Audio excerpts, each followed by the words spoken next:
Shalom, giving all honor, all praise, and all glory to Yahweh, Bashim, Yahushai, Bashim, Rechak, Wadash.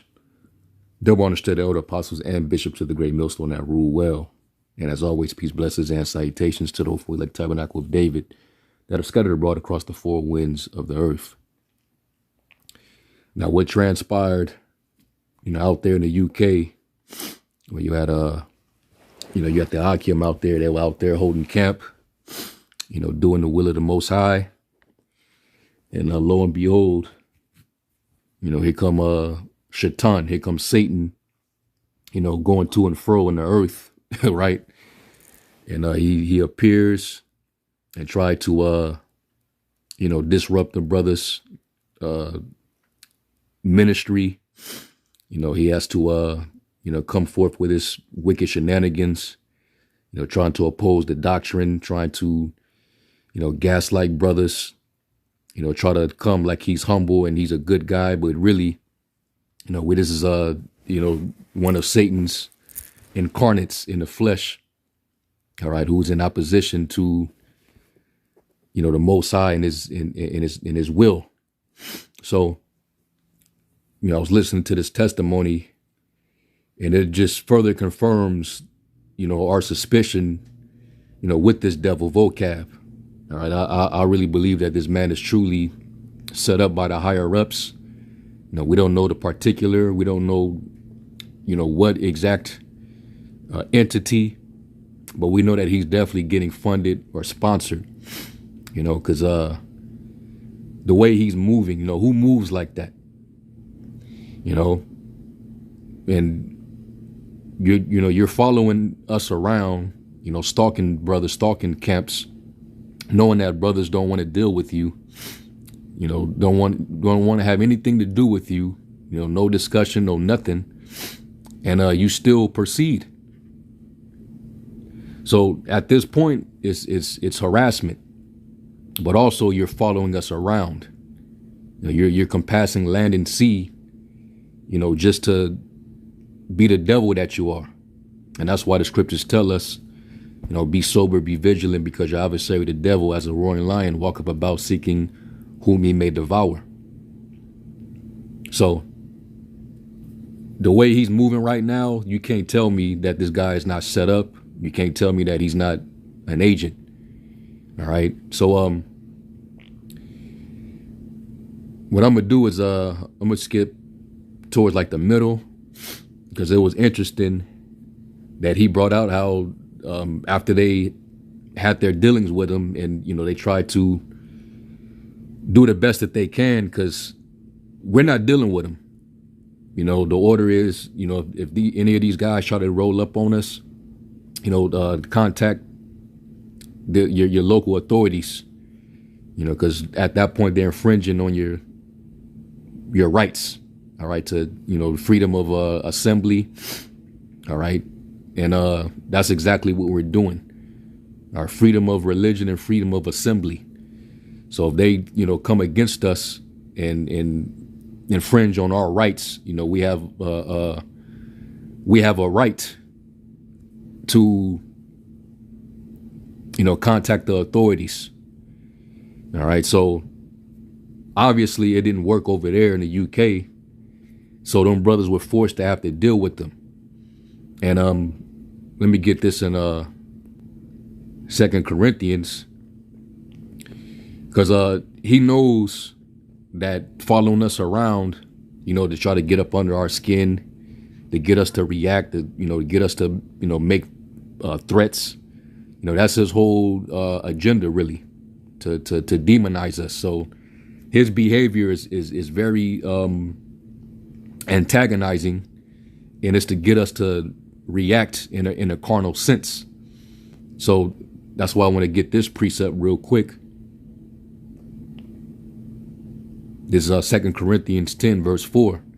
It says, "For the weapons of our warfare are not carnal, but mighty through the Most High to the pulling down of strongholds, casting down imaginations and every high thing that exalteth itself against the knowledge of the Most High, and bringing into captivity every thought to the obedience of Hamashiach, and having in a readiness to revenge all disobedience when your obedience is fulfilled.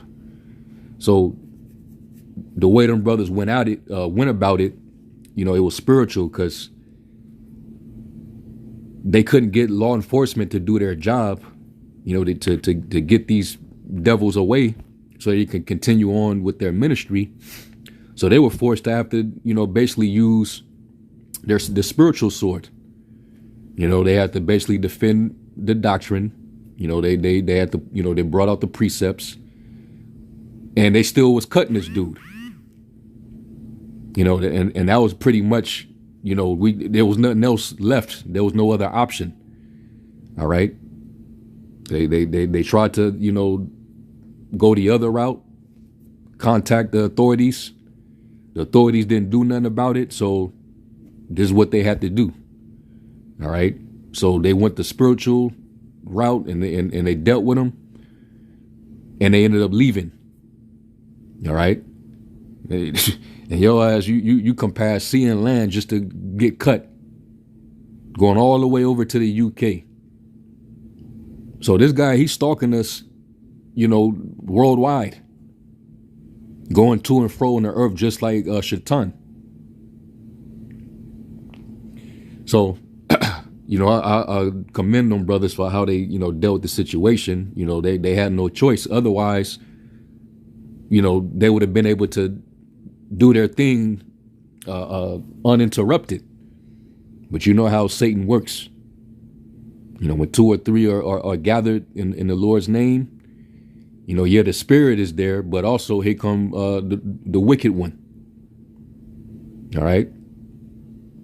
So let me play this real quick.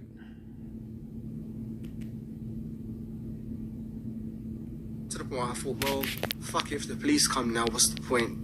He's already gone. Yeah, situation's done. I don't need to be here. I excused myself to go to the bathroom.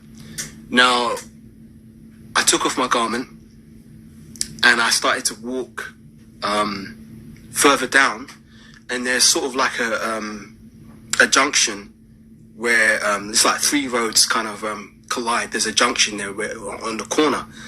And as I was walking, I was making my way to go into the park to use the public toilet. And I was kind of just in my thoughts processing what was going on.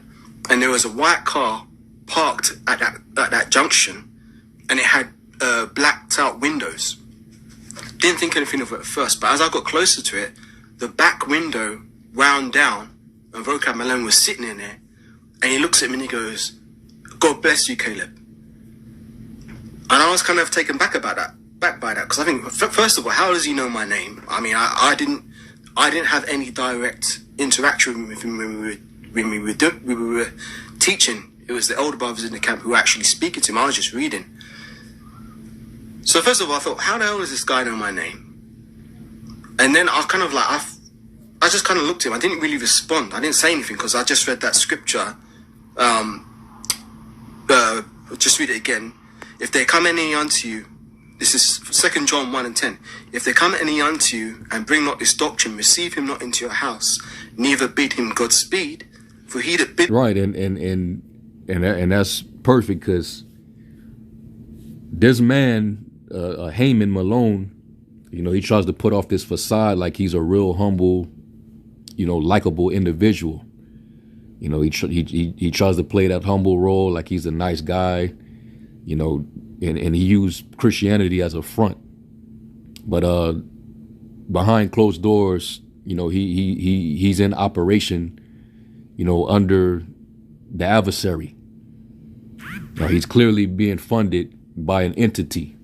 The way he's moving at this point, all right, it to me is far beyond just suspicion. All right, he clearly has an objective, and his objective is coming from his handlers, and they're probably putting pressure on him to up his game on coming against us, trying to antagonize, provoke,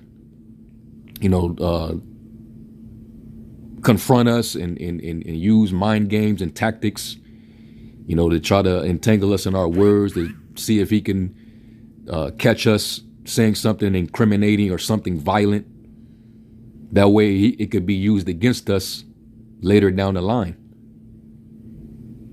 All right. And we know that the Southern Poverty Law Center, they work in tangent with the task force, all right, the FBI and these different agencies to add us to the category of being a hate group or an extremist group. So, we have nothing to do with him. All right, he's clearly an adversary, but he tries to, take the humble approach. Come up like he actually care, and he's trying to deliver Israelites out of sin and to get them to understand their error and this and that and the third. Trying to gaslight us to overthrow us of our faith. But you know that you're not going to convince us, just like we're not going to be able to convince you. All right. The Lord said no man can pluck his elect out of his hand. It also says that his sheep hear his voice and follow him. All right. They will not hearken unto the voice of strangers, but will flee. So that's why we don't deal with you. And in the beginning, we took you head on. We covered all type of topics, and we destroyed you in the spirit. All right, and using the sword, the spiritual sword, which is this word. The word is more quick, sharp, and powerful. All right, and sharper than any two-edged sword. And that's what we use. We don't get carnal. Even the Lord told his disciples, I send you as sheep among wolves. Therefore, be wise as serpents and harmless as doves. So that's why, we don't get confrontational. We don't get physical with anybody. You're the one that's in pursuit of us. We're not pursuing you. So who's the aggressor here? Who's the one that's stalking and harassing, but still trying to act like you're benevolent and humble, playing on this Christian role, but yet you happen to know the government name of this brother. If that don't scream intel, hey, I don't know what does. So this is why the scriptures say to, separate yourself from your enemies and never to trust them. Let me get this one real quick. Sirach 6. In Sirach 6 and verse 13, and it says, separate thyself from thine enemies and take heed of thy friends. You got to watch over those who are even close to you, brothers that are in the circle, because, this thing of ours is definitely in danger of being infiltrated. Well, it's not even in danger. To a certain extent, it is infiltrated, because you do have guys in this thing of ours that are compromised. They're getting approached by agencies and they're getting paid up under the table. So you got weird behavior going on within Israel. So we got to vet guys that on the outside, that are watching and listening and coming out there, and you never know what the agenda is. So if we have to be that way towards our own, who's coming around us, how much more the enemy? We're going to stay separate from you. We don't have any dealings with you. And then this devil have the nerve to try to offer to go and sit at a table with him. The hell? What do you think this is? All right. You identify as a straight up hate group. And it's part of the reason why eventually they're going to roll down upon us.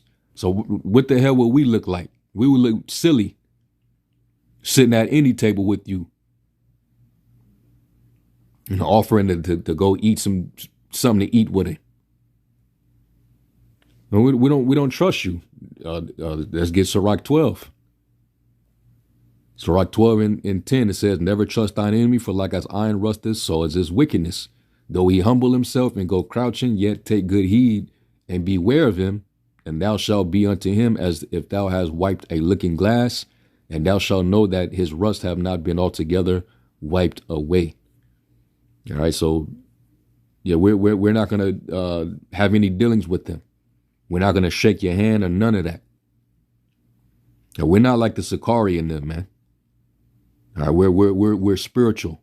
We have discernment. It says, set him not by thee, lest when he have overthrown thee, he stand up and take thy place.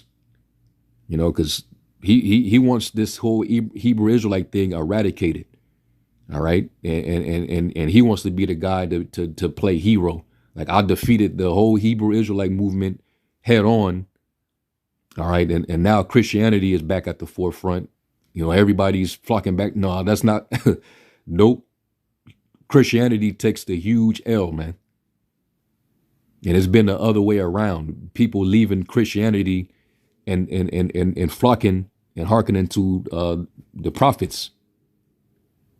All right, more conversions, man, from out of that plantation Christianity to the truth. But he wants to take our place, you know. Neither let him sit at thy right hand, lest he seek to take thy seat. And thou at the last remember my words and be pricked therewith. Who will pity a charmer that is bitten with a serpent? And vocab, he's clearly a snake. All right. And you get close to that, man, I wouldn't pity you. You know, because why would you trust in a damn snake? You know, given his nature. Or any such as come nigh wild beasts. So them brothers, they played it smart, man. We ain't got nothing to do with you. You know, but for him to roll up and got his own personal chauffeur, his own personal driver, and he's rolling around like that, and then he rolls his window down and states the brother's government name. Where would he have gotten that information? If he isn't rolling with intelligence. All right. Let me get another pre. And this is the book of Sirach 11. In verse 29, it says, bring not every man into thine house, for the deceitful man have many trains. And that's why we even watch our own people. The scriptures say, trust you not any brother. You know, so we got to be mindful of, you know, who's coming around us. You know, because there's many agendas out there, many ulterior motives. And you can, you know, and even the Lord, you know, he had to deal with that, you know, with Judas Iscariot, you know, working for the enemy. So it says, bring not every man into thine house. While you got these other camps, it's a numbers game with them. You know, they want to try to bend all Israel to the marriage. And that's not the instruction. All right. Only those who got the wedding garment is who you're to focus on. All right.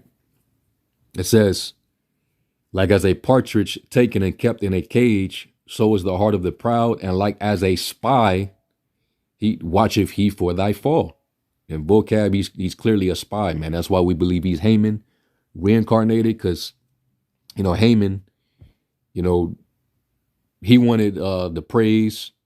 He wanted, you know, position. And he wanted us to basically bow to him. And when he saw that Mordecai didn't bow to him, and you know, the secret got out on his ass that he was trying to overthrow Xerxes, he sent out the message to hey, the Jews is conspiring against the kingdom of the Persians. You know, so y'all might want to you know, regulate that. Matter of fact, hang them on gallows. So he set up that snare. He digged that pit for us. Put out all this rhetoric against the southern kingdom at the time. All right, put out a evil report to get the king to basically slaughter us. Only for it to backfire, because the Lord, you know, the Most High, you know, that's how he works. All right, you try to dig a pit for somebody, you fall into that pit that you digged. You try to roll a stone, it's going to roll right back upon your own head. All right, he take the wicked in their own craftiness. So he's doing the same thing. He's trying to gather all information. All right, just like intelligence, he tries to look for things that he can point out and what's being said to use it against us for evil. And that's what he's been doing. All right. So it says, for he lieth in wait and turneth good into evil. And what we're doing out there is a good work, man, because we're out there feeding the sheep like the Lord instructed us. We're out there prophesying, edifying the body. And he's trying to turn that into evil. Your doctrine. He's trying to turn it into evil. And in things worthy praise will lay blame upon thee. All right. So, he's clearly operating with malicious intent. And he's already admitted that, he's an adversary. All right. He's in opposition. OK, he has hostility for the Hebrew Israelites. And that hostility goes all the way back to the garden, that enmity. So we know to never trust you, even when you try to crouch yourself. Talking about bless you. And that's just a play on what the Lord said when he said, bless them that despitefully use you and curse you. That ain't nothing but, him. The scriptures say in 2 Corinthians that Satan has transformed himself as a minister of light. Now marvel not if his ministers be transformed into ministers of righteousness. So he tried to take on that act. Trying to apply certain principles that Yahweh Shai laid down for his disciples, as if he's applying it, but he's really doing it as a front, basically he's dissembling himself. All right, and we know not to trust that. Okay, so that raised high red flags. He rolling around like he intelligence, rolling it around in vehicles with tint on the windows and then rolling it down and come on, man. He's operating clearly from the left hand. There's an agency, there's an entity, all right, that he actually works for. And that's part of us, like Paul warned, we wrestle not against flesh and blood, but against principalities and against powers. Now, when you look up that word powers is talking about the authorities. Authorities that are working in higher places, that hierarchy. Not 2 Corinthians, Ephesians.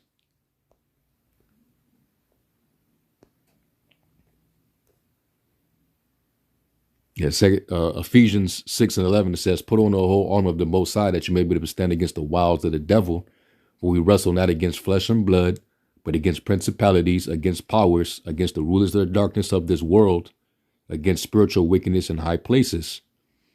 All right. And we have to defend ourselves, but we can't physically, do anything. So, what is our next best option? If we can't exercise our right as citizens, use our citizenship to defend ourselves like Paul did. He had a Roman citizenship. When they was trying to persecute him, he used his Roman card to appeal to Caesar to defend himself.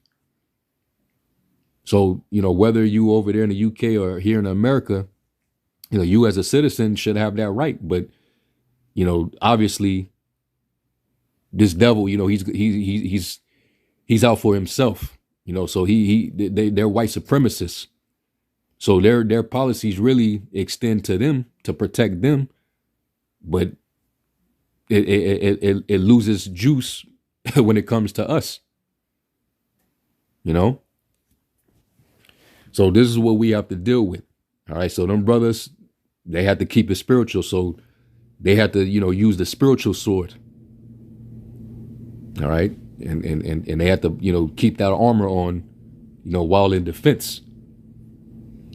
So when you look up that word against powers, the word there's exousia, and it says, in a sense of ability, privilege, it says force, capacity, competency, freedom, objectively, mastery. All right, down here, is it concretely, magistrate, superhuman, potentate, taking of control, delegated influence, authority. All right, you're dealing with authority, jurisdiction, liberty, power, right, strength. And that's what that's what we're up against. The third definition, it says the power of authority, influence, and a right of privilege, the power of rule or government, the power of him whose will and commands must be submitted to by others and obeyed. So we got to deal with governments, all right, government entities that act on behalf of the government, which the government is controlled by the elite, the higher ups, man. So this is what we're up against, and Vocab, he plays a role in that. They're clearly sponsoring this guy. They're funding him to be able to operate and go across the world. All right, and just the way he's moving in general, man. And you better believe that cost. His traveling fees. He eats out a lot. That's why he's overweight. And he's navigating and cyber stalking brothers and finding out their whereabouts and rolling up on them. Where you getting all this funding for your travels?